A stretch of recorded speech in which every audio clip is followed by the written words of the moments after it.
तो चोखो मेला नाम के एक भक्त हुए पंढरपुर में। अच्छा, चोखो मेला जो है ये कोई मातृगर्भ से इनका जन्म नहीं हुआ। कई सारे ऐसे भक्त हैं हमारे भारत में जिन्होंने किसी माता पिता से जन्म नहीं लिया, ठाकुर जी ने उनको प्रादुर्भाव किया। तो चोखो मेला जी जो थे, इनका जन्म कैसे हुआ? देखो, प्रेम की अवस्था सुनिएगा। इनके माता पिता वे एक ब्राह्मण थे। तो विप्र कुल के दो दंपति दोनों नित्य एकादशी पर श्री पंडरीनाथ भगवान का दर्शन करने जाते थे।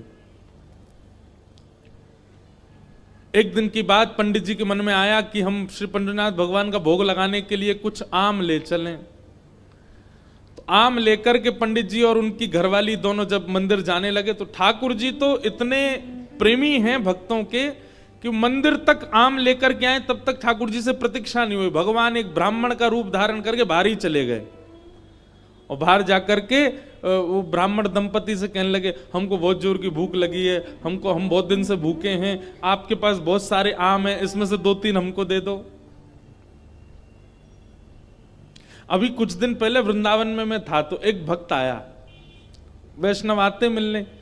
उसने कहा, महाराज जी, मैंने पहली बार सोचा कि मैं श्री जी को अमरूद का भोग लगाऊं, और मैं अमरूद लेकर के बड़े भाव से बरसाने जा रहा था।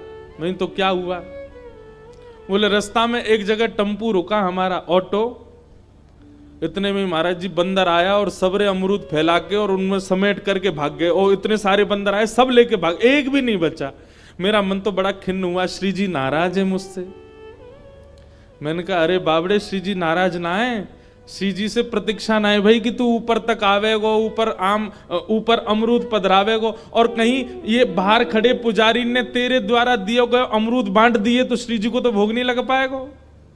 और ऐसा ही होता है, पुजारी जी को जो दे दो, पुजारी जी थोड़ी देर दिखा के ऊपर सब में बांट देते हैं।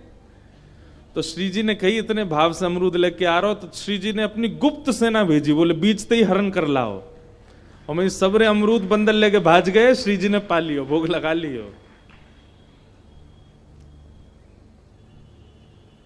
तो जब कोई बहुत प्रेम, बहुत आस्था, बहुत बहुत भाव से ठाकुर जी को कुछ चीज अर्पित करने जाता है ना, वो मंदिर तक पहुंचे ही नहीं पाता, उससे पहले ही ठाकुर जी स्वीकार कर लेते हैं।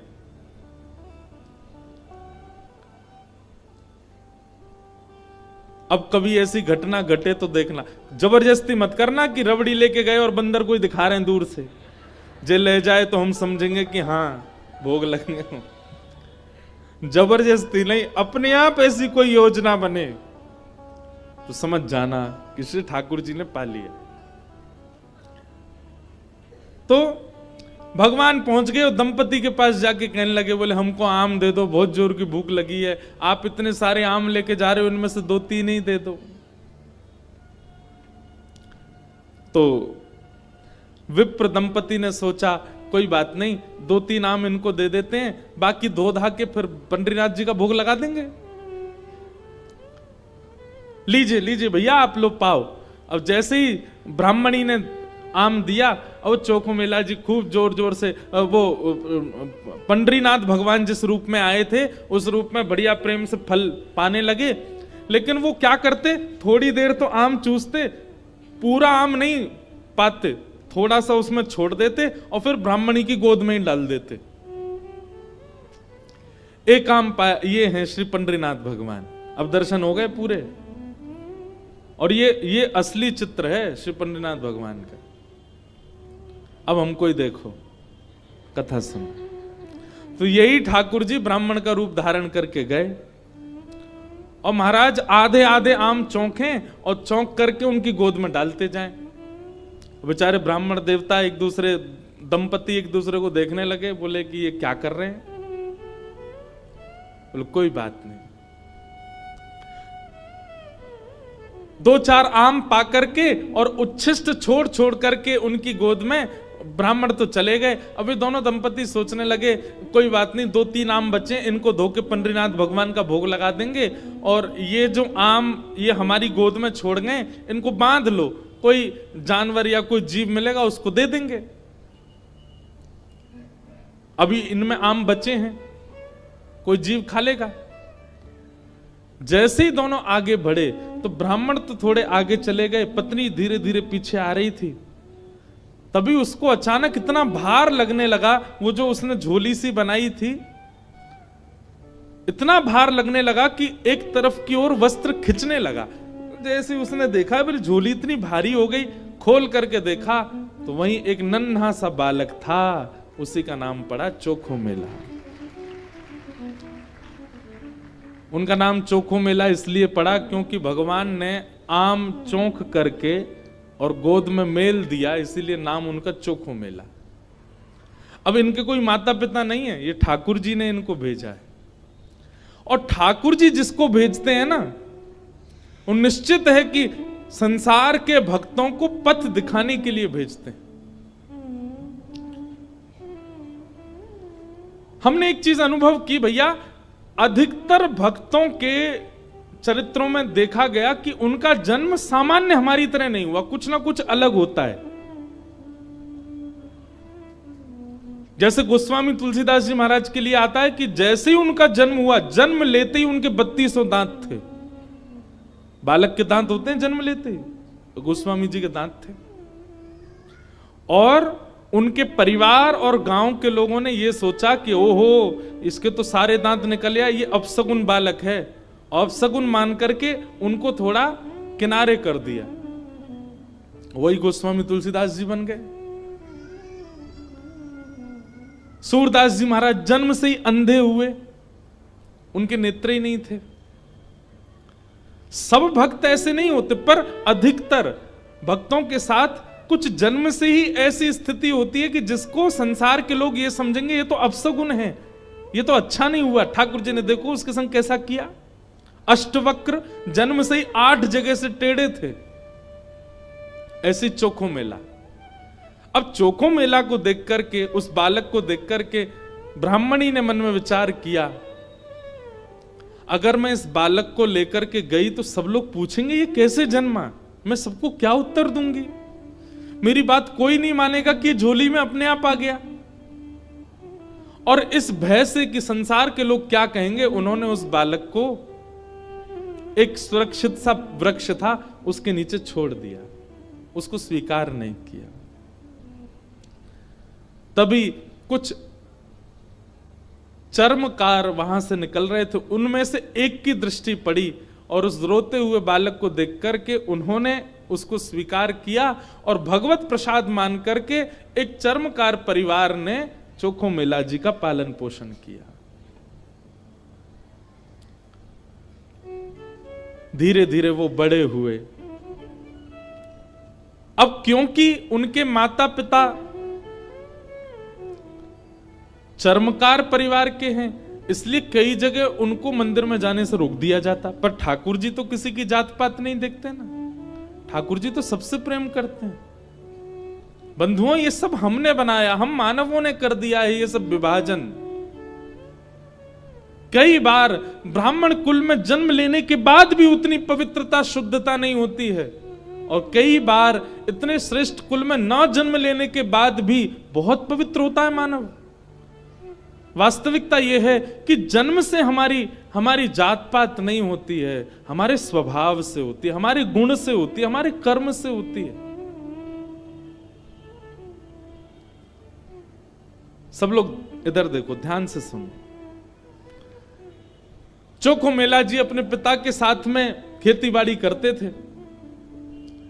एक दिन खेती करते करते उनके मन में आया, इतने सुंदर सुंदर फल, इतने सुंदर सुंदर सब्जियां हुई हैं, मैं क्यों ना इन फलों को पंडरीनाथ भगवान का भोग लगाने ले जाऊं। तो उन्होंने क्या किया, एक केले के वृक्ष से खूब सारे केले ले लिए और एक झोला में बांध करके चल दिए। पंढरपुर से 12 किलोमीटर दूर उनका गांव था।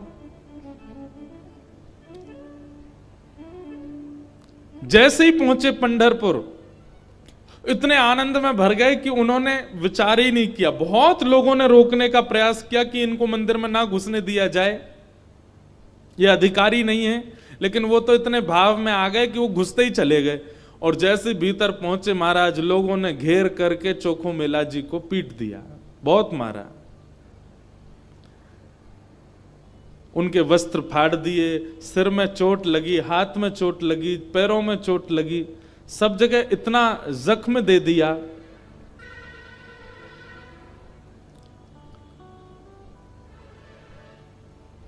चोखो मेला जी रोते रोते वापस आ गए। पंडरीनाथ भगवान को भोग नहीं लगा पाए।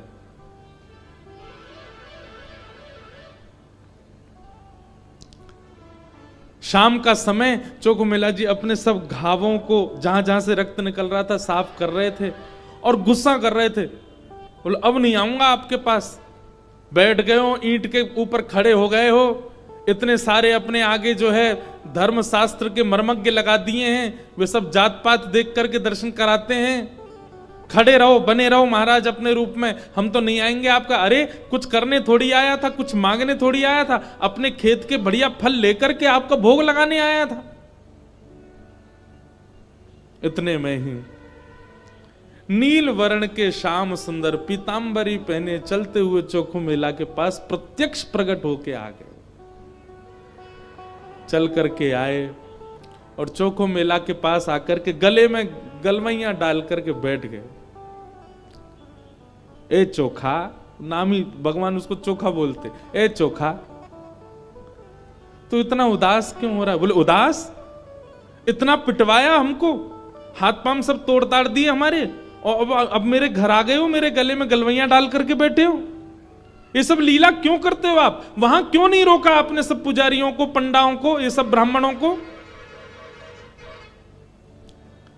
ठाकुर जी बोले देख चोखा, वे सब मुझे पूजते तो हैं, मेरी सेवा तो करते हैं, पर मुझको पाषाण मानते हैं, मुझको मूर्ति ही मानते हैं। और जो मुझे पाषाण मानता ना, उनके लिए मैं पाषाण ही रहता हूं। उनके लिए ना मैं बोलता हूं, ना मैं हंसता हूं, मैं बस एक टक खड़ा रहता हूं, ना मैं खाता हूं, ना मैं पीता, कुछ नहीं। तू तो मुझे पाषाण नहीं मानता ना, तू तो मुझे साक्षात ठाकुर जी मानता है। इसीलिए तो अपने अपने अपने बगीचे के फल लेकर के मेरे पास आया। वहां बहुसंख्यक पाषाण मानने वाले लोग हैं, इसलिए मैं उनके सामने बोला नहीं। एकांत में जब तू आ गया तो मैं तेरे पास आ गया। चल चोखा, अब तू मुझे अपने आंगन के फल खिला दे। अब देखिए, ना धर्म है, ना अर्थ है, ना काम है, ना मोक्ष है, केवल प्रेम है चोखो मेला के पास। अपने हाथों से सुंदर छिलका उतार उतार करके श्री पंडरीनाथ भगवान को अपने हाथ से खिला रहा है चोखो मेला, जिसके लिए कहीं ना कहीं हम लोग प्रतिबंधित कर देते हैं कि भगवान को सब नहीं छू सकते। वो खुद अपने घर में बैठा करके ठाकुर जी को खिला रहा है और ठाकुर जी पा रहे हैं।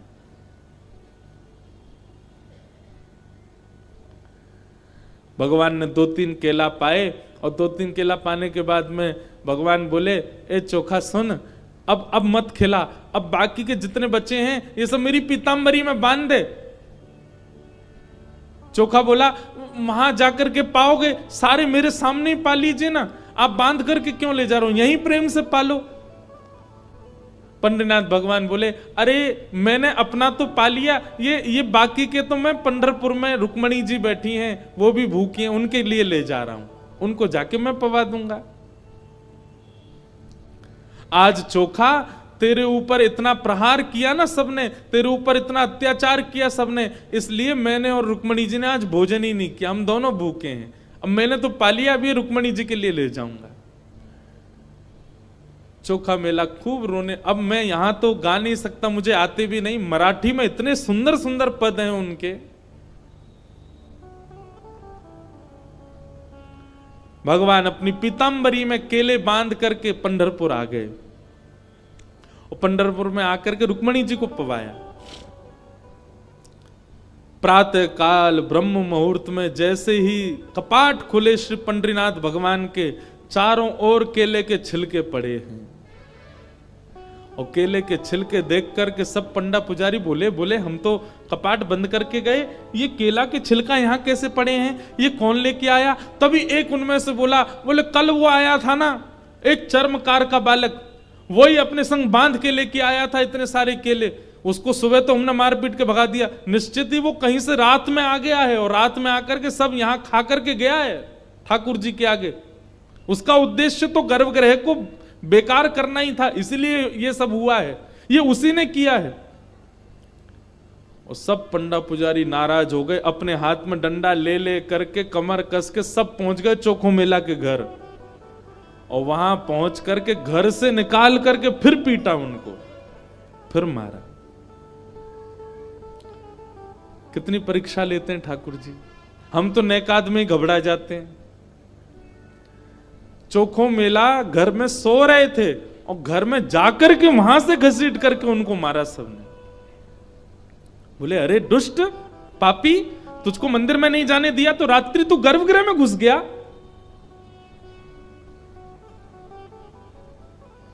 चोखो मेला पिटते रहे, नेत्रों से आंसू बहाते रहे, जय हो पंडरीनाथ, कैसी लीला करते हो, सुबह पिटवाते हो, रात में आकर के खा जाते हो मेरे हाथ से। लेकिन अब की बार श्री पंडरीनाथ नाराज हो गए।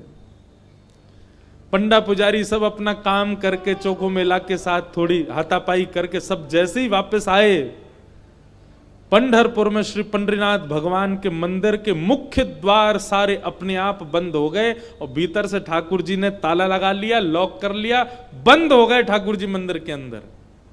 सबने अथक प्रयास कर लिया लेकिन एक भी द्वार नहीं खुल पाया। पूरा दिन व्यतीत हो गया, बड़े बड़े कारीगर आ गए लेकिन दरवाजा तोड़ भी नहीं पाए, खोल भी नहीं पाए। तब अंत में सबको लगा हमने कोई अपराध किया है।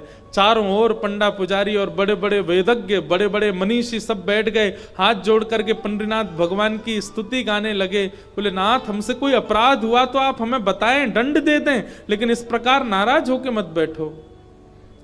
तभी मंदिर के भीतर से भगवान ने रुग्ण स्वर में, रोते हुए स्वर में भगवान की आवाज आई। बोले अरे तुम बनते हो बहुत बड़े विद्वान, बहुत बड़े मनीषी, बहुत बड़े ज्ञानी, बहुत बड़े जात पात के नियोजन करता, मेरे भक्त का अपमान करते हो, मेरे भक्त को मारते हो, मेरे भक्त के साथ दुराचार करते हो, नहीं देना मुझे किसी को दर्शन। और अब जब तक पृथ्वी है तब तक यह मंदिर बंद ही रहेगा, मैं भीतर ही रहूंगा। जो मेरे परम वैष्णव भक्त होंगे उनके लिए द्वार खुलेंगे, वो अंदर आएंगे, बाकी सब बाहर खड़े रहो। सब वैष्णवों ने प्रणाम करके कहा नाथ ऐसे नाराज मत होइए, आप बताइए हमसे क्या अपराध हो गया है, उसका प्रायश्चित कैसे होगा, कृपा करके बताओ। भगवान बोले मेरे चोखो मेला को जिस प्रकार तुम लोगों ने सबने जुट बना करके जाकर के उसको मारा है, अब तुम सभी वेदज्ञ, तुम सभी ब्राह्मण, तुम सभी श्रेष्ठ जन पालकी सजा के लेके जाओ और चोखो मेला को बिठा करके नाचते गाते उत्सव जैसे एक मेरी पालकी सवारी निकालते हो, ऐसे चोखो मेला की सवारी पूरे नगर में घुमाते हुए मेरे सामने लेकर के आओ, तब मेरे द्वार खुलेंगे, तब मैं तुमको क्षमा करूंगा, नहीं तो नहीं करूंगा। बड़े बड़े विद्वान, बड़े बड़े ब्राह्मण, बड़े बड़े वेदज्ञ, बड़े बड़े मनीषी भगवान की आज्ञा मान करके गए और चोखो मेला जी को जाके प्रणाम किया। एक दिव्य सिंहासन से युक्त पालकी में चोखो मेला जी को विराजमान करके नाचते गाते हुए, आनंद करते हुए, उत्सव जैसे ठाकुर जी का उत्सव मनता उससे भी अधिक उत्सव मनाते हुए चोखो मेला को लेकर के आए। और जैसे ही पंडरीनाथ भगवान के सामने पालकी पहुंची, अपने आप मंदिर के सारे द्वार खुल गए और मानो आज लग रहा था कि भक्त भगवान का नहीं, भगवान भक्त का दर्शन कर रहे हैं, भगवान चोखो मेला का दर्शन कर रहे हैं।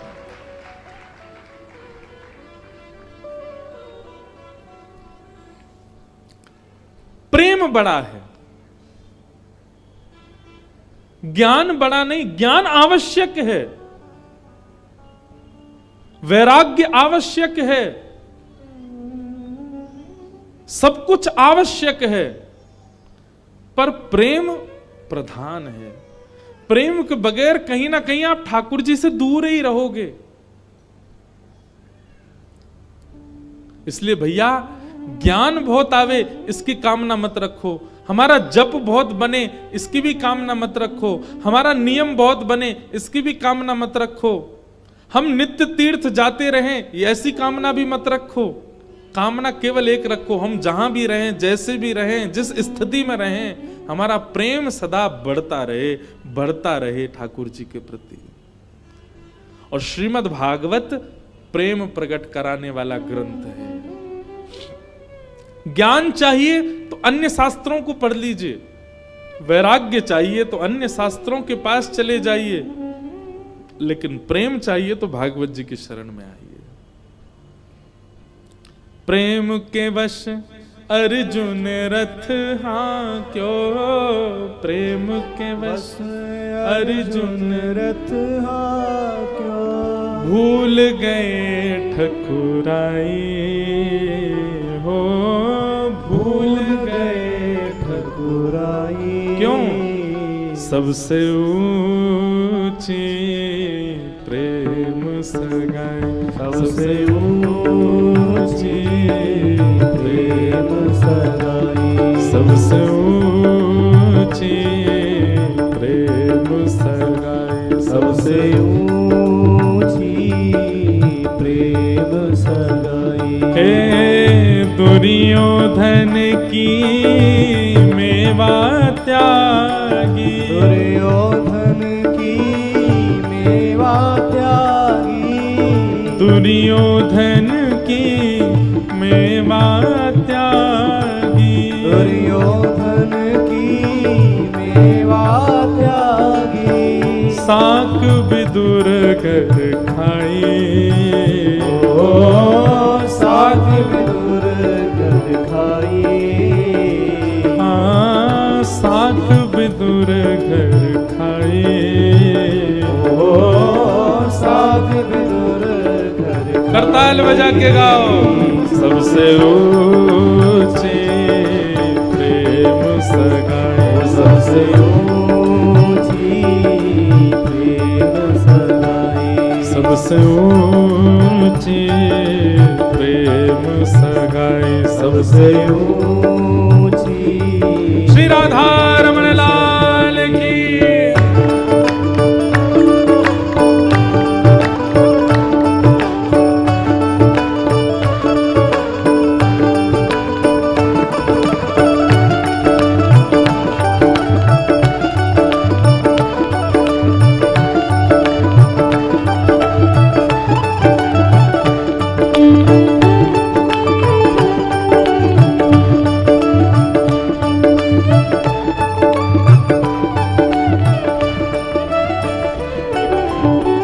ऐसी प्रीत बनी वृंदावन, ऐसी प्रीत बनी वृंदावन, ऐसी प्रीत बढ़ी वृंदावन, ऐसी प्रीत बढ़ी वृंदावन। श्री कृष्ण मर्यादा पुरुषोत्तम नहीं है, श्री कृष्ण ज्ञान प्रधान नहीं है, श्री कृष्ण वैराग्य प्रधान नहीं है, श्री कृष्ण तो प्रेमावतार हैं।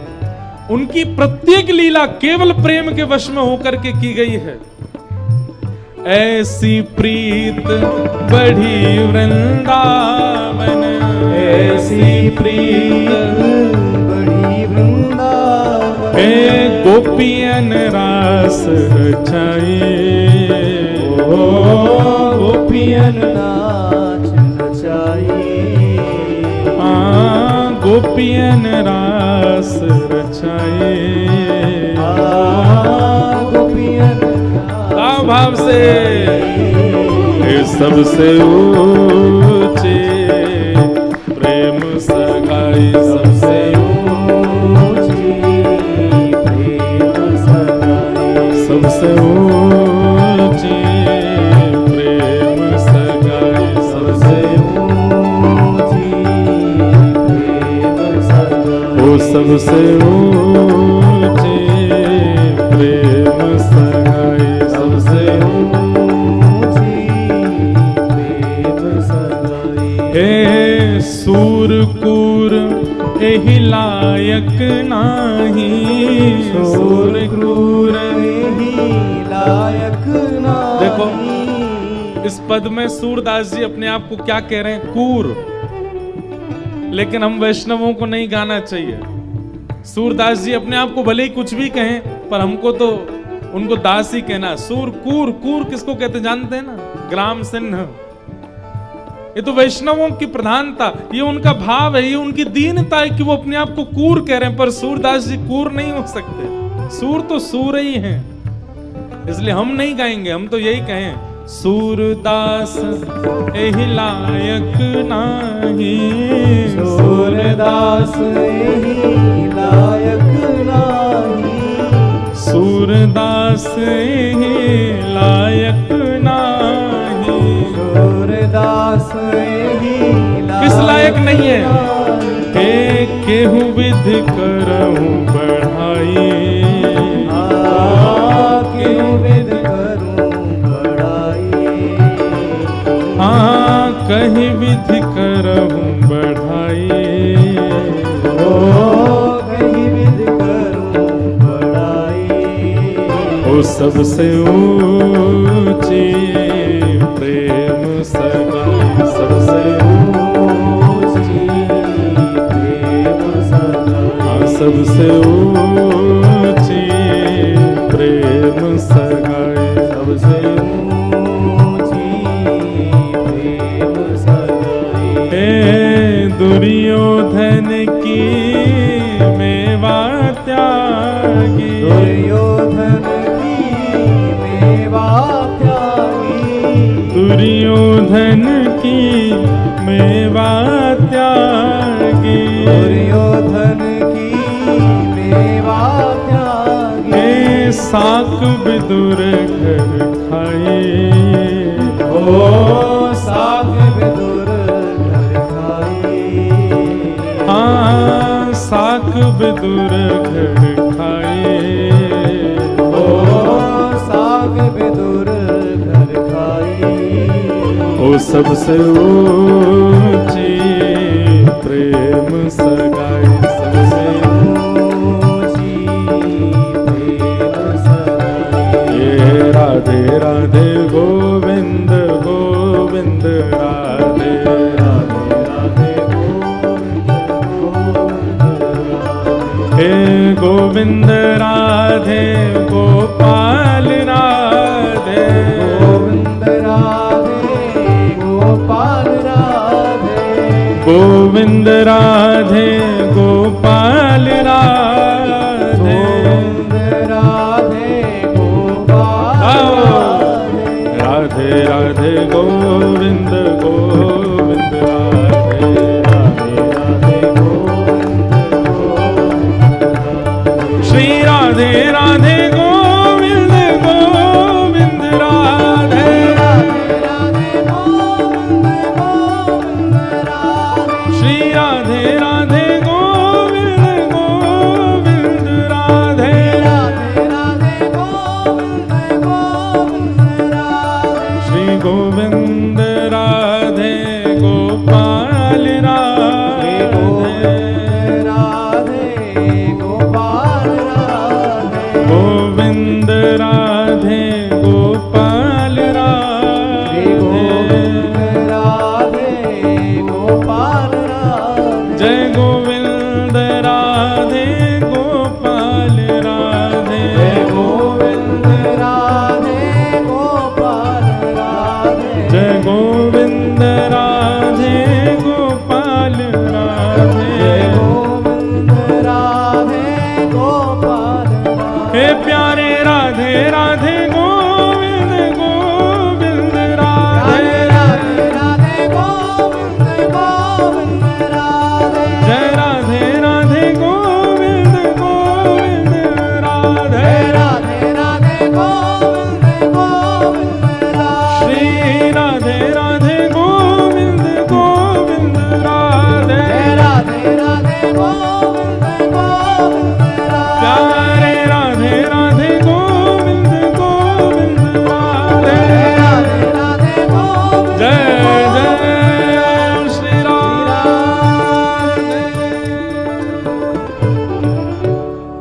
तो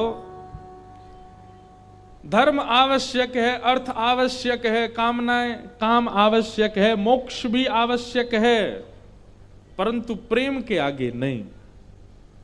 प्रेम प्रधान है।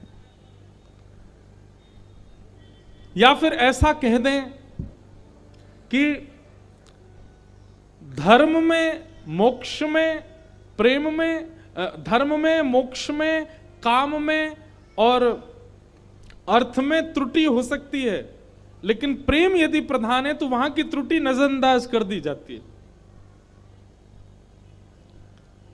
प्रेम प्रधान होना चाहिए, और भागवत की कथा वही सिखाती है, क्योंकि भागवत जी की रचना ही प्रेम के कारण हुई। श्री वेदव्यास जी महाराज ने भागवत की रचना करके अपने पुत्र सुखदेव जी को हिमालय में, जो कि निर्गुण निराकार ब्रह्म की उपासना कर रहे थे, उनको शिष्यों के द्वारा बुलवाया और संपूर्ण भागवत का ज्ञान प्रदान किया। फिर उन्हीं सुखदेव जी ने वही भागवत का ज्ञान परीक्षित को प्रदान किया। प्रश्न हुआ, ये परीक्षित कौन है? तब यहां से महाभारत का प्रसंग प्रारंभ हुआ कि यदा मृधे कौरव संजयाना वीरेस्वथो वीरगतिं गतेषु ब्रकोदरा विद्गदा विमर्श भ्रगनो रुदंडे धृतराष्ट्रपुत्रे।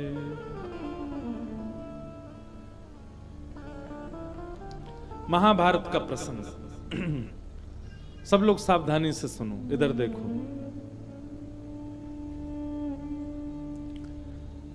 थोड़ा महाभारत का प्रसंग है। महाभारत का युद्ध पांडव जीत चुके हैं और पांडवों के भीम ने दुर्योधन की जंघा तोड़ करके महाभारत का युद्ध अपने पक्ष में लिया है। जिस बात से हैरान दुर्योधन अब सोच रहा है कि मैं कैसे भी करके इनको मारूं। बंधुओं, एक पाप का एक सिम्टम सुनना चाहेंगे? हमारे अंदर पाप आया है तो एक लक्षण हमारे अंदर आएगा। क्या? हम किसी से ईर्ष्या करते हैं, द्वेष करते हैं, किसी के प्रति छल करते हैं, कपट करते हैं। ये सब पाप का ही स्वरूप है। परंतु पाप हावी हो जाएगा तब हम अधर्म का मार्ग लेकर के कैसे भी सामने वाले का अनित करने का विचार करने लग जाएं, तो समझ जाना पाप आपके भीतर घर कर चुका है। ठीक है, आपसे ज्यादा श्रेष्ठ कोई बन गया, ईर्ष्या हुई, इतना चलेगा, लेकिन आपने कुछ किया नहीं, अपने काम में लगे रहे। लेकिन जिस दिन ईर्ष्या के कारण आप उसका अनहित करने का मन बनाने लग जाओ, उसी दिन समझ जाना कि पाप आपके चित्त में भयंकर रूप से विद्यमान हो गया। ईर्ष्या हो रही है यहां तक ठीक है, पर ईर्ष्या के कारण आप उसका अनहित करने लग जाओ और उसी की योजनाएं बनाने लग जाओ, ये पाप आपके चित्त में घर करके बैठा है, उसी का परिणाम है।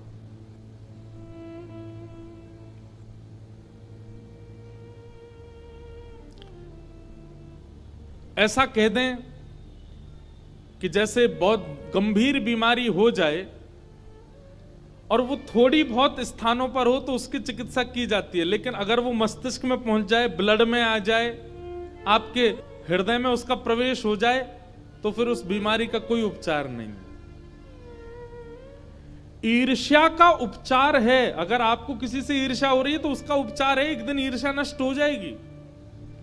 लेकिन ईर्ष्या के कारण अगर आपने उसका अनहित सोचा, विचार किया और करने भी लग गए, उसका उपचार नहीं होगा। उसका उपचार तो नाश है बस। कई लोग ईर्ष्या में इतने चले जाते हैं कि उसके नाश के लिए वे लोग यत्न तक करते हैं, वे लोग प्रयत्न तक करते हैं, वे लोग टोने टोटके करते हैं, सामने वाले के साथ कुछ बुरा हो।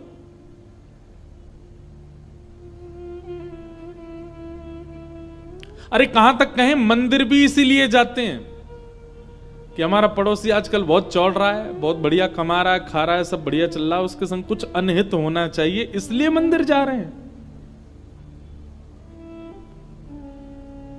समझ जाइए कि आपके ऊपर कलयुग का पाप का पूर्ण रूपेण प्रभाव हो चुका है, क्योंकि आप ईर्ष्या से ऊपर उठ करके अब उसका अनहित चाहते हैं।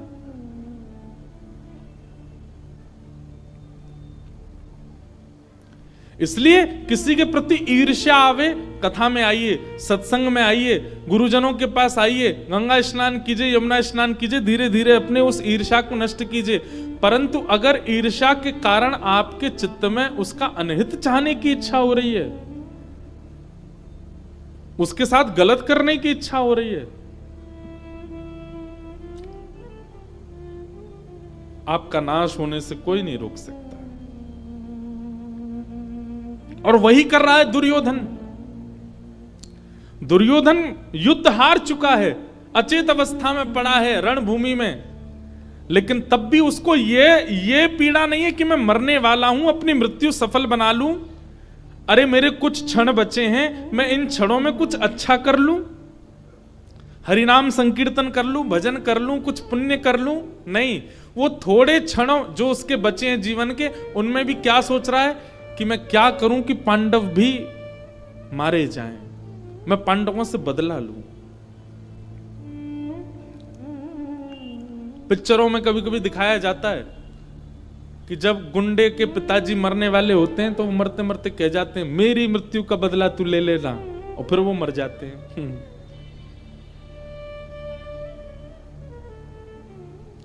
ये पिक्चरों तक अच्छी बात है, पर जीवित अवस्था में ऐसी स्थिति ना आवे। अरे अंतिम श्वास हम कभी कभी देखते हैं, फ्लाइट में हो, कभी कहीं जा तो कभी देखते हैं पिक्चर, उसमें जब ऐसी तब सोचते हैं, अरे यार अंतिम श्वास ले रहा था, कम से कम राम नाम तो बोल जाता, अंतिम श्वास ले रहा था, नारायण नारायण ही बोल के चला जाता, उसमें भी बदला लेने की भावना रख के गया। इसलिए भैया कभी विचार में भी अगर आ गया हो आपके कि मुझे उससे बदला लेना है, उसके साथ ऐसा कुछ करना है कि उसका काम खराब हो, या जो, समझ जाइए, क्या पता इस कथा के माध्यम से ठाकुर जी आपको कुछ संकेत दिलाना चाहते हैं, ये नाश का कारण बनेगा। संसार में हर व्यक्ति अपना प्रारब्ध भोग रहा है, वो कभी ना कभी कुछ अच्छा करके आ, भले इस बार वो अच्छा इंसान नहीं है, कभी कुछ उसने अच्छा किया इसलिए वो भोग रहा है, भोगने दीजिए। आप क्यों कुछ ऐसे यत्न करो कि उससे उसका बुरा हो।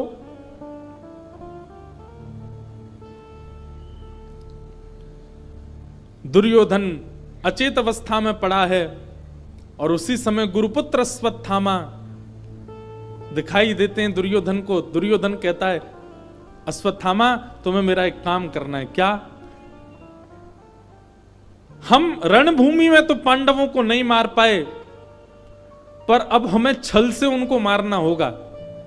हम महाभारत का युद्ध तो हार गए, पर हम यदि हस्तिनापुर की गद्दी पर नहीं बैठे तो ये पांडव भी नहीं बैठने चाहिए।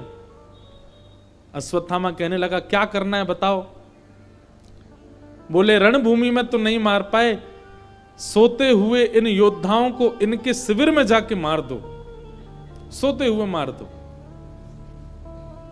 किसी को क्या पता चल रहा, हम भी मारे गए, वो भी मारे गए, हस्तिनापुर की गद्दी पर ना हम बैठेंगे ना वो, कम से कम चैन से मर तो पाएंगे। कितनी विषम स्थिति है कि व्यक्ति को किसी को पीड़ा देने में चैन मिलता है। ये पाप नहीं है तो क्या है? ये कलयुग का महाप्रभाव नहीं है तो क्या है? किसी को पीड़ा में देख करके आपको प्रसन्नता होने लग जाए, किसी को पीड़ा में देख करके आप खुश होते हो, ये महापाप है।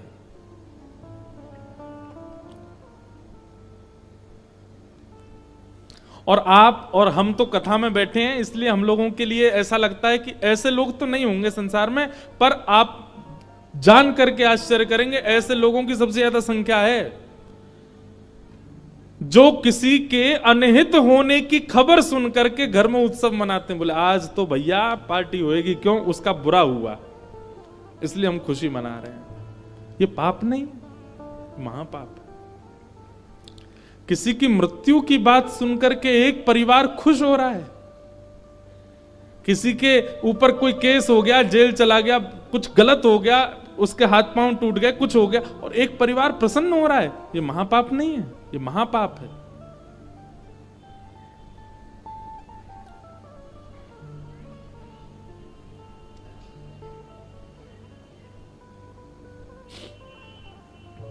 अश्वत्थामा अर्धरात्रि में गए पांडवों को मारने के लिए, लेकिन जिनके रक्षक सुदर्शन चक्रधारी, उनको कौन मार सकता है? पांडवों को अर्धरात्रि में ही लेकर के भगवान कहीं और चले गए। अश्वत्थामा ने आकर के सोते हुए, अंधेरे के कारण देख नहीं पाया, द्रौपदी के सोते हुए बालकों को मार दिया और उनके सर धड़ से अलग करके एक थैला में भर के ले गया, दिखाने के लिए दुर्योधन को कि देखो मैंने अपना काम कर दिया। दुर्योधन से जाकर के कहा, देखो दुर्योधन मैंने काम कर दिया, मैंने 5 पांडवों को मार दिया। दुर्योधन बोला, मुझे विश्वास नहीं होता। बोले इसीलिए मुझे पता था तुमको विश्वास नहीं होगा, मैं सर लेके आया उनके। दुर्योधन ने प्रकाश करके जैसे ही देखा, अरे मूर्ख, ये पांडव नहीं है, ये द्रौपदी के 5 पुत्र हैं, निर्दोष बालक।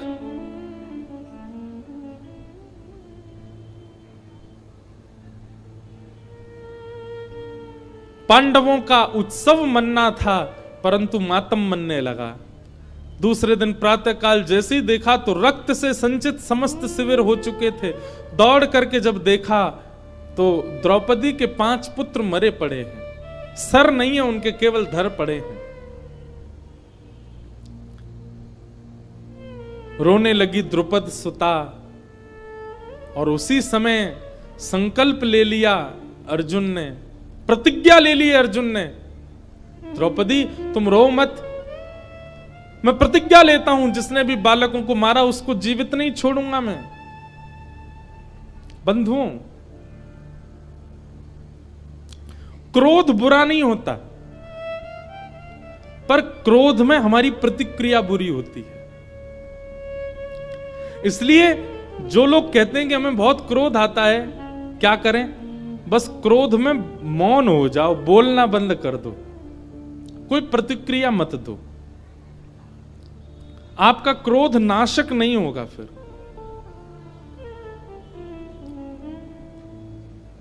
क्रोध आने दीजिए, बस आप क्रोध में बोलना बंद कर दीजिए। कठिन होगा लेकिन फिर भी करो, एक आध बार थोड़ी बहुत आवाज निकलेगी, 2-4 बार प्रैक्टिस करोगे तो फिर अपने आप सीख जाओगे। क्रोध में मौन हो जाओ, बोलो ही मत। चाहे कोई कितना भी छेड़े, कितना भी बुलवावे, कितनी भी कस्में वादे कर दे, फिर भी मत बोलो। जब तक मत बोलो जब तक क्रोध शांत ना हो जाए। धैर्यवान होकर के जब आप बोलेंगे, क्रोध शांत होने पर जब आप बोलेंगे, तो आप नाश नहीं करोगे अपना, कुछ अच्छा ही निकलेगा आपके मुख से। तो क्रोध बुरा नहीं होता, क्रोध में प्रतिक्रियाएं बुरी होती हैं, क्रोध में प्रतिक्रियाएं नाशक होती हैं। और एक बात सुन लीजिए, क्रोध को कम करने का एक ही उपाय है कि क्रोध में प्रतिक्रियाएं करना। जैसे आप कम कर दोगे, 1 बार 2 बार 3 बार 5-6 बार में, धीरे धीरे जब प्रतिक्रिया ही नहीं दोगे, धीरे धीरे अपने आप क्रोध कम हो जाएगा। फिर आपके सामने कोई कितना भी कुछ कर दे, आपको क्रोध आएगा ही नहीं, क्योंकि आपने प्रतिक्रियाएं ना दे करके अपने क्रोध में प्रतिक्रिया करने का मतलब क्या है? जलती हुई अग्नि में कपूर डालना, उसको और तेज करना। जब व्यक्ति क्रोध आने पर प्रतिक्रिया देता है तो उसका क्रोध अगली बार और ज्यादा बढ़ जाता है। लेकिन जो व्यक्ति क्रोध आने पर प्रतिक्रिया ही नहीं देता, अग्नि में घी ही नहीं डालोगे, तो धीरे धीरे अग्नि शांत हो जाएगी, धीरे धीरे अग्नि का तेज कम हो जाएगा। ठीक वैसे क्रोध है, कुछ पकड़ लो, कुछ जकड़ लो, हाथ की मुट्ठियां बांध लो, आंख बंद करके ऐसे बैठ जाओ, लेकिन बोलो मत, चाहे कुछ हो जाए। क्रोध में मौन हो रो। बताओ, कोई एक को समझ में आई बात? इतने लोगों में एक ने समझी।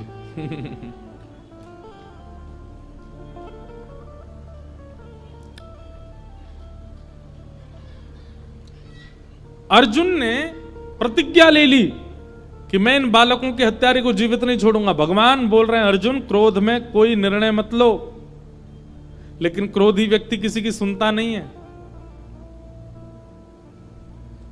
अर्जुन बोला आप रहने दीजिए द्वारिकाधीश, अब तो पानी सर से ऊपर जा चुका है, हमारे निर्दोष बालकों को मार दिया। मैं प्रतिज्ञा लेता हूं कि मैं इन बालकों के हत्यारे को जीवित छोड़ूंगा नहीं। भगवान बोले अर्जुन, क्षत्रिय यदि प्रतिज्ञा ले ले और उस प्रतिज्ञा को पूर्ण ना करे तो उसको 2000 वर्ष के लिए प्रेत बनना पड़ता है, नरक में जाना पड़ता है। अर्जुन बोला तो आप क्या समझ रहे हैं, मैं केवल बात बना रहा हूं। अरे मैं आपको वचन देके कहता हूं कि जिसने बालकों का हत्या की है उसको जीवित नहीं छोड़ूंगा। भगवान बोले देख लो। लेकिन क्रोधी व्यक्ति अपने आप को उस समय बहुत बलवान मान लेता है, वो सोचता है कि मैं कर ही दूंगा ये काम। भगवान ने 2 बार रोका लेकिन अर्जुन नहीं माना। मैं प्रतिज्ञा लेता हूं बालकों के हत्यारे को नहीं छोड़ूंगा। भगवान बोले ठीक है। अर्जुन निकल पड़े ढूंढने किसने मारा है बालकों को। तो कृतवर्मा, अश्वत्थामा, इस प्रकार 3 लोग बचे थे बस महाभारत युद्ध में कौरव पक्ष के। और तीनों की जब जांच करवाई तो अश्वत्थामा दोषी मिले। जैसे ही दोष लगा अश्वत्थामा भागा रथ में बैठ करके, अर्जुन उसके पीछे पीछे भागे। भगवान कृष्ण रथ चला रहे थे, तभी अश्वत्थामा ने ब्रह्मास्त्र अभिमंत्रित करते हुए अर्जुन के ऊपर छोड़ दिया। ब्रह्मास्त्र का तेज आ रहा था, अर्जुन का शरीर जल रहा है, चरणों में गिर गया भगवान के, बोले प्रभु मेरी रक्षा करो, ये ब्रह्मास्त्र छोड़ दिया मेरे ऊपर। भगवान बोले तुम भी ब्रह्मास्त्र छोड़ो, दोनों ब्रह्मास्त्र टकराएंगे, शांत हो जाएंगे।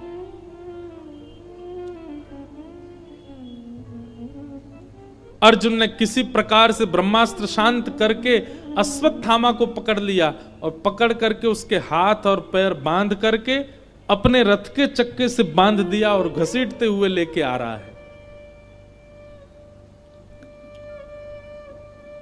यहां पांडवों की समस्त सेना और पांडव और द्रौपदी सब रुदन कर रहे थे। तभी किसी ने हल्ला किया अर्जुन बालकों के हत्यारे को पकड़ लाया है। सब देखने के लिए बाहर आ गए, देखें तो सही किसने मारा इन निर्दोष बालकों को। हाथ पैर बंधे हुए अश्वत्थामा के। अश्वत्थामा कौन है? पांडवों के गुरु कृपाचार्य का पुत्र है, यानी कि गुरुपुत्र है। अश्वत्थामा को जैसे ही देखा द्रौपदी ने तुरंत बोल पड़ी द्रौपदी, और क्या कहती है? द्रौपदी कह रही है कि तथा हतम पशुवत पाशबद्ध मवांग मुखम कर्म जुगुप्सितेन निरीक्ष कृष्णापकृतं गुरु सुतम वाम स्वभावा कृपयान नाम च उवाच चास्य हन्तस्य वन्धनानयनं सतिं मुच्यतामेष ब्राह्मणो नितरां गुरु। द्रौपदी बोली अर्जुन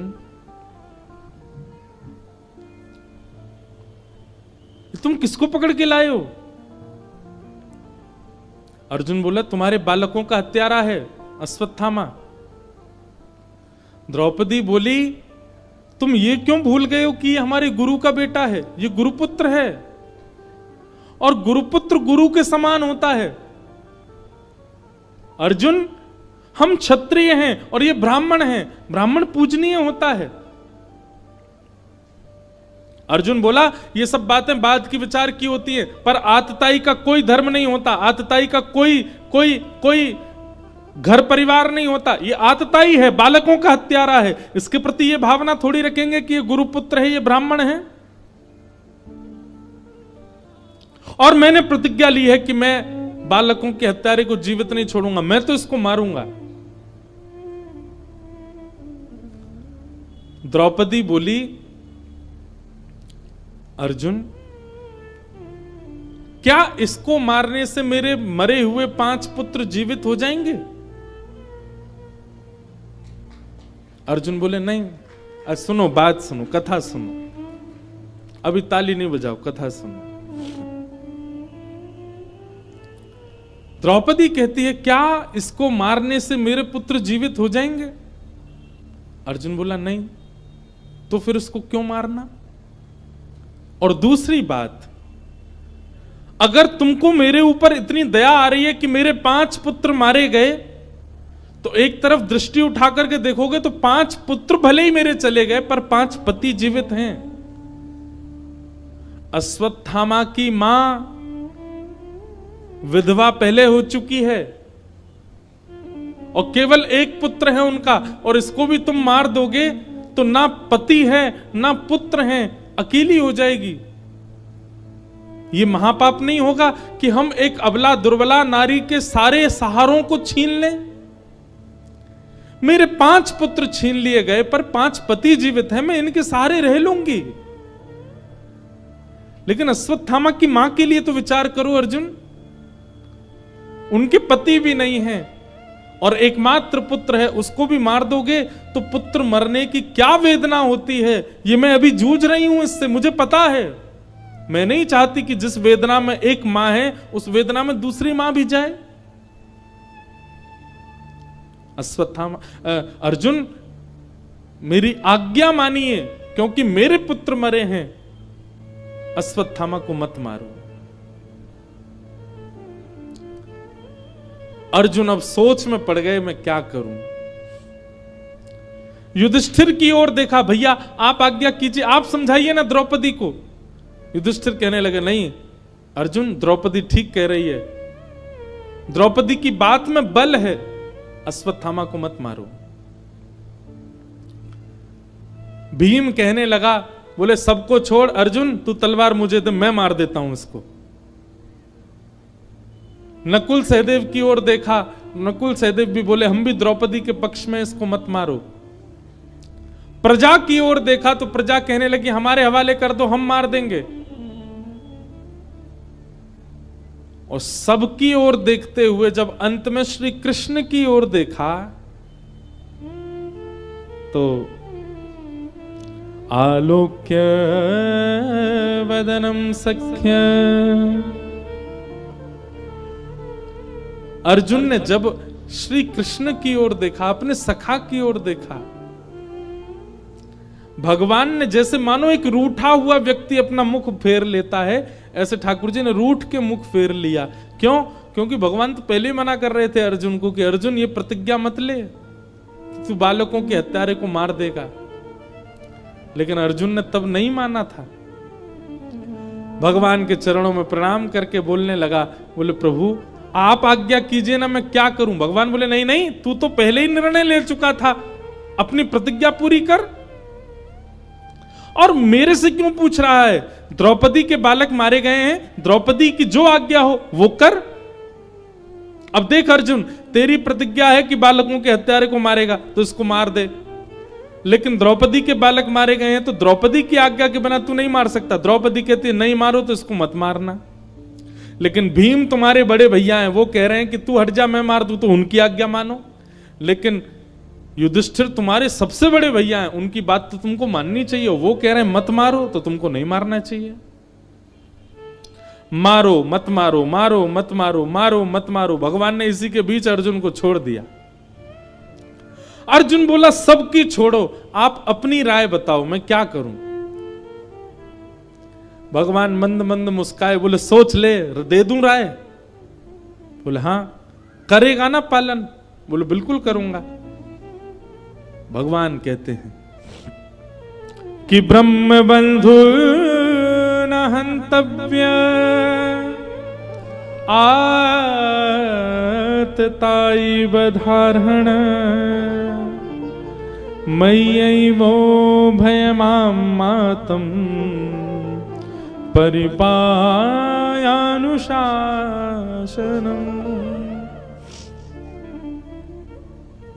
अर्जुन,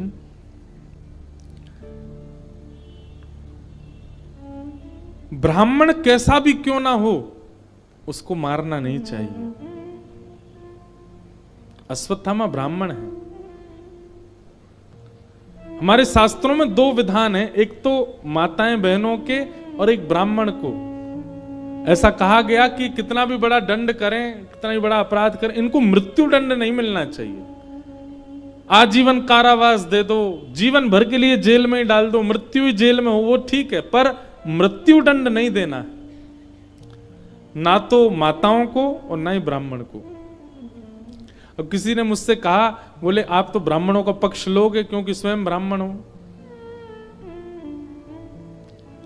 एक बात हमारी ध्यान से सुनना, ये ब्राह्मणों के कहीं कहीं जो प्रशंसा के प्रसंग आते हैं ना, कि ब्राह्मणों के संग ऐसा नहीं करना, ब्राह्मणों को ये नहीं करना, इसका मतलब क्या है?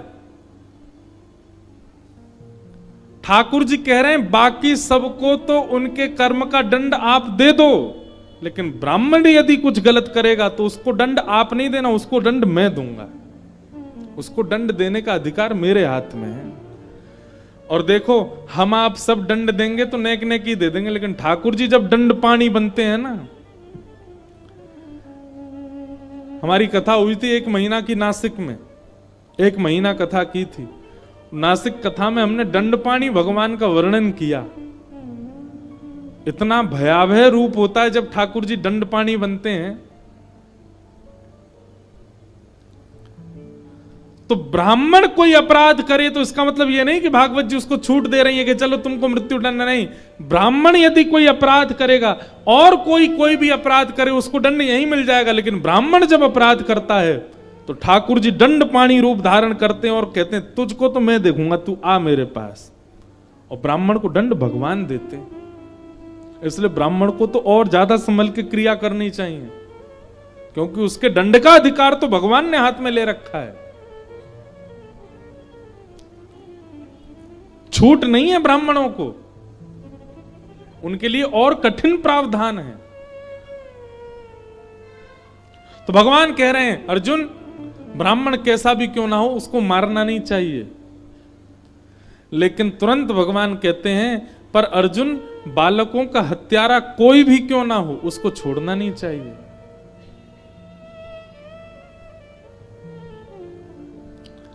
अर्जुन बोला गलती कर दी आपसे पूछ के, तो मैंने ये कैसा निर्णय दिया आपने? आप कह रहे हो ये ब्राह्मण है इसको मारो मत, और कह रहे हो ये बालकों का हत्यारा इसको छोड़ो नहीं। ठाकुर जी बंधुओं ऐसे ही क्रीड़ा करते हैं।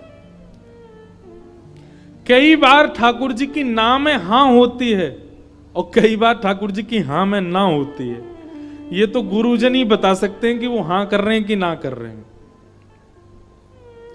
कई बार हमें लगता है कि ठाकुर जी की शायद इसमें रजामंदी है, पर नहीं, वो दिखाएं ऐसा रहे कि उनकी रजामंदी पर है, नहीं है। श्री कृष्ण के आश्रय में रहना बहुत आसान नहीं है, बहुत दिमाग घूम जाता है महाराज।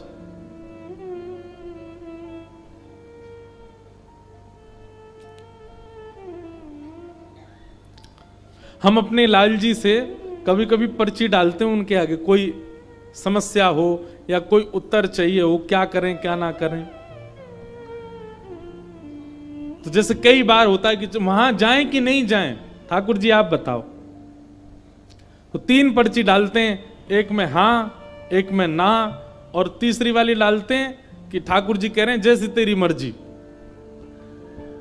ज्यादातर तो वो तीसरी वाली पर्ची उठती है, बोले जैसी तेरी मर्जी, हमसे मत पूछे। इसका मतलब क्या है? अपने ऊपर प्रेशर नहीं लेते, बोले अपने बुद्धि विवेक से देख तुझे क्या करना है। पर कई बार जब हां या ना वाली पर्ची आती है ना, वहां जाएं तो ठाकुर जी की आ गई हां, तो फिर ठाकुर जी को देख के यूं लगता है ये ना वाला हां था या हां वाला हां था। तो उस समय क्या करते हैं, फिर थोड़ी देर कथा का कुछ चिंतन करते हैं, थोड़ी देर कथा के कोई प्रसंग का ध्यान करते हैं, और फिर उस कथा का चिंतन ध्यान करते करते करते अपने आप उसी में ही उत्तर मिल जाता है, हां या ना।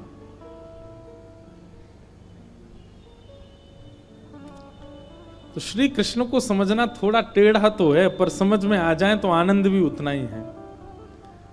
अब अर्जुन को बोल रहे हैं ब्राह्मण को मारना नहीं चाहिए, बालकों के हत्यारे को छोड़ना नहीं चाहिए। अर्जुन बोला एक ही बात बता दो, क्या करूं, मारूं कि छोड़ूं? भगवान बोले अब ये तेरा निर्णय, मैंने तो अपना दे दिया। ब्राह्मण को मारना नहीं चाहिए, बालकों के हत्यारे को छोड़ना नहीं चाहिए। अर्जुन ने थोड़ी देर ध्यान लगा करके अपनी बुद्धि पर थोड़ा दबाव डाला, चिंतन किया कि मैं क्या करूं। तब अर्जुन को समझ आया ये ब्राह्मण है इसलिए इसको मृत्यु दंड नहीं दे सकते, ये बालकों के हत्यारा इसलिए इसको जीवित नहीं छोड़ सकते। इसका मतलब मुझे ऐसा कुछ करना है जिससे ये जीवित भी रहे और हर क्षण मरता भी रहे। और उसके लिए एक ही उपाय है, क्या? अश्वत्थामा गुरुपुत्र है, इसका बहुत सम्मान है, सब लोग इसको प्रणाम करते हैं। बहुत सम्मान करने वाले समस्त हस्तिनापुर के वासियों के मध्य इसका अपमान ही इसका मृत्यु दंड है। और भरी सभा भरे समाज में मणिम जहार मूर्धन्यम, उसके ब्रह्म तेज की मणि को निकाल करके अश्वत्थामा की आधी मूंछ, आधी दाढ़ी और शिखा छेदन करके सबके सामने उसका अपमान करते हुए उसको जीवित छोड़ दिया।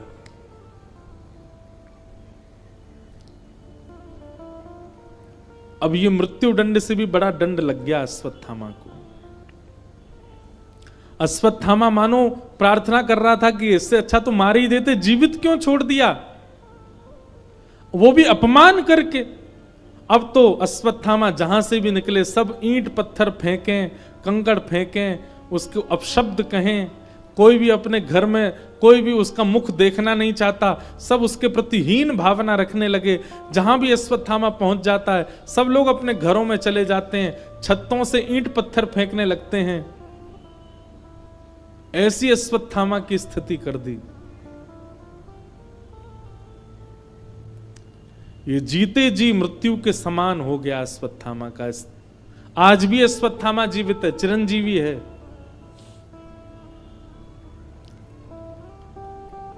अश्वत्थामा ने अपने अपमान का बदला लेने का मन बना लिया। बोले इसने ठीक नहीं किया मेरे साथ, मैं बदला तो लूंगा। पांडवों के 5 वंशधरों को मैंने मार दिया, अब इनके वंश में केवल एक बालक है जो इनका तर्पण करने वाला होगा, जिसका भी जन्म ही नहीं हुआ, जो अभी मां के गर्भ में है। कौन? अर्जुन के पुत्र अभिमन्यु की पत्नी के गर्भ में पल रहा नवजात बालक। यदि उसको मैंने मार दिया जन्म लेने से पहले ही, तो ये पांडव, इनके यहां कोई जल देने वाला भी नहीं बचेगा, इनके यहां कोई श्राद्ध करने वाला भी नहीं बचेगा। और गर्भवती उत्तरा को मारने के लिए ब्रह्मास्त्र छोड़ दिया अश्वत्थामा ने। उत्तरा के गर्भ की ओर जैसे ही ब्रह्मास्त्र आने लगा, व्याकुल हो गई उत्तरा, दौड़ने लगी द्वार की ओर। तभी देखा कि भगवान श्री कृष्ण रथ में बैठे हैं, चारों तरफ सब पांडव और हस्तिनापुर के वासी भगवान को विदा कर रहे हैं, भगवान द्वारिका को प्रस्थान कर रहे हैं। तभी दोनों भुजा उठा करके उत्तरा दौड़ी दौड़ी गई कि पाही पाही महायोगिल देव देव जगतपते, नान्यम तद भयम पश्ये यत्र मृत्यु परस्परम। दौड़ी दौड़ी गई उत्तरा और भगवान के चरणों में प्रणाम करने लगी, हे जगतपति आप मेरी रक्षा करो, आप ही मेरी लाज बचा सकते हैं नाथ। उत्तरा को दोनों भुजा उठा के दौड़ते आते देख भगवान ने अपना रथ रोक दिया। तुरंत भगवान ने मनस्थिति पहचान ली, अरे अश्वत्थामा ने इसके ऊपर ब्रह्मास्त्र छोड़ दिया इसके बालक को मारने के लिए। भगवान एक रूप से बाहर खड़े हैं, दूसरे रूप से अंगुष्ठ मात्र रूप धारण करके उत्तरा के गर्भ में प्रवेश किया और अपनी चक्रा नाम की गदा को इतनी द्रुत गति से घुमाया, आकाश में ही ब्रह्मास्त्र नष्ट हो गया और उस बालक की रक्षा हो गई। नहीं मार पाया अश्वत्थामा। बंधुओं, महानता ये नहीं कि ठाकुर जी ने उत्तरा के गर्भ में प्रवेश करके बालक की रक्षा की। महानता ये थी कि जैसे आप सबने अभी ताली बजाई ना, ऐसी पांडवों ने भी ताली बजाई थी जब आकाश में ब्रह्मास्त्र नष्ट हो गया और सब जय जयकार करने लगे, द्वारिकाधीश की जय, कृष्ण कन्हैया लाल की जय, हमारे नटवर गोपाल की जय, अरे हमारे लाला ने आज उत्तरा के गर्भ के बालक को बचा लिया। महानता ये थी कि ठाकुर जी पांडवों को शांत करते हुए कहने लगे, अरे तुम पागल हो, मेरी जय जयकार क्यों कर रहे हो? सब कहने लगे आपने उत्तरा के बालक को बचाया। बोले मैं तो तुम्हारे सामने खड़ा हूं, मैं तो हिला भी नहीं यहां से, मैंने कैसे बचा लिया? पांडव बोले तो फिर कैसे बचा? बोले मैंने नहीं बचाया, उत्तरा के धर्म ने, उत्तरा के नियम ने, उत्तरा के पाठ पूजा ने, उत्तरा के पातिव्रत ने, उत्तरा के नियम धर्म ने उसकी रक्षा की है, मैंने उसकी रक्षा नहीं की। मतलब रक्षा करते तो ठाकुर जी हैं, पर श्रेय आपको ही दे देते हैं। अरे पहाड़ों पे गाड़ी चला रहा था मैं, आगे से ट्रक आया और मैंने ऐसे करके बचा ली गाड़ी। उस समय ठाकुर जी हंसते हैं, हाँ यही बच के आया वहां से। जबकि वो बल हमारा नहीं होता है, ठाकुर जी का ही होता है। ठाकुर जी कृपा करते हैं। महाराज जी कोरोना काल में सारे डॉक्टरों ने मना कर दिया था और मेरी तो सांस फूलने लग गई थी, लेकिन मैंने अपना साहस नहीं तोड़ा, अपना विश्वास नहीं तोड़ा। देखिए आज आपके सामने बैठा हूं। उस समय हंसी आती, अच्छा ठाकुर जी सोच रहे होंगे देखो अपने आप ही बच गया बेचारा। वास्तव में क्रिया सब ठाकुर जी करते हैं और श्रेय हम अपना ले लेते हैं कि हमने ऐसा किया और हम बच गए। आप लोग भी यदि कहते हैं आपकी कथा सुनकर के हमारे चित्त में भक्ति आ गई और मैं कहने लग जाऊं हाँ मेरी कथा से भक्ति आई, तो ठाकुर जी मुझ पे भी हंसते होंगे, वाह तेरी कथा से बदल रहे हैं लोग। वास्तव में ठाकुर जी की कृपा ना हो, उनकी इच्छा ना हो तो कोई परिवर्तन नहीं हो सकता।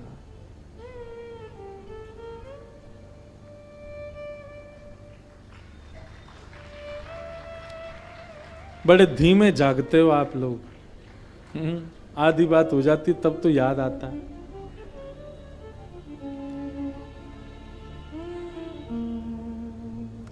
इसीलिए भगवान का एक नाम बताया गया, क्या? मान देना। ठाकुर जी से एक चीज सीखो, सब कुछ करने के बाद भी श्रेय ना लेना। सब कुछ व्यवस्थित करने के बाद भी उसका श्रेय ना लेना, यह ठाकुर जी का स्वभाव है। और हमारा स्वभाव कैसा है? सब कुछ किया किसी और ने, पर हम ये सोचते हैं हमारा नाम भी आ जाए। कई जगह अखबारों में नाम आता है, फलाने शहर में भागवत जी की कथा हुई और मंच पर आरती करने के लिए ये लोग सम्मिलित थे। और मंच पे तो 4 ही लोग थे, लेकिन नाम 20 का आता, बाकियों ने पैसा देके नाम डलवाया होता, हमारा भी दे दो यार, उसमें हमारा भी नाम आ जाएगा। सब कुछ न करने के बाद भी हम श्रेय चाहते हैं, और ठाकुर जी कैसे? सब कुछ करने के बाद भी श्रेय की इच्छा नहीं रखते, दूसरों को देते हैं। मैं कथा सुना रहा हूं उनकी कृपा से, आप सुन रहे हो उनकी कृपा से, पर हम दोनों ही अभिमान अपने ऊपर करेंगे। मैं इसलिए करूंगा मैंने कथा सुनाई, और आप इसलिए करोगे हमने पूरी कथा सुनी, एक शब्द भी नहीं छोड़ा। ठाकुर जी उस समय हंसेंगे, वाह हम तो कुछ है ही नहीं, हमारी कृपा तो कुछ है ही नहीं, सब ये अपने आप ही कर रहे हैं, दुनिया चला रहे हैं अपने आप ही।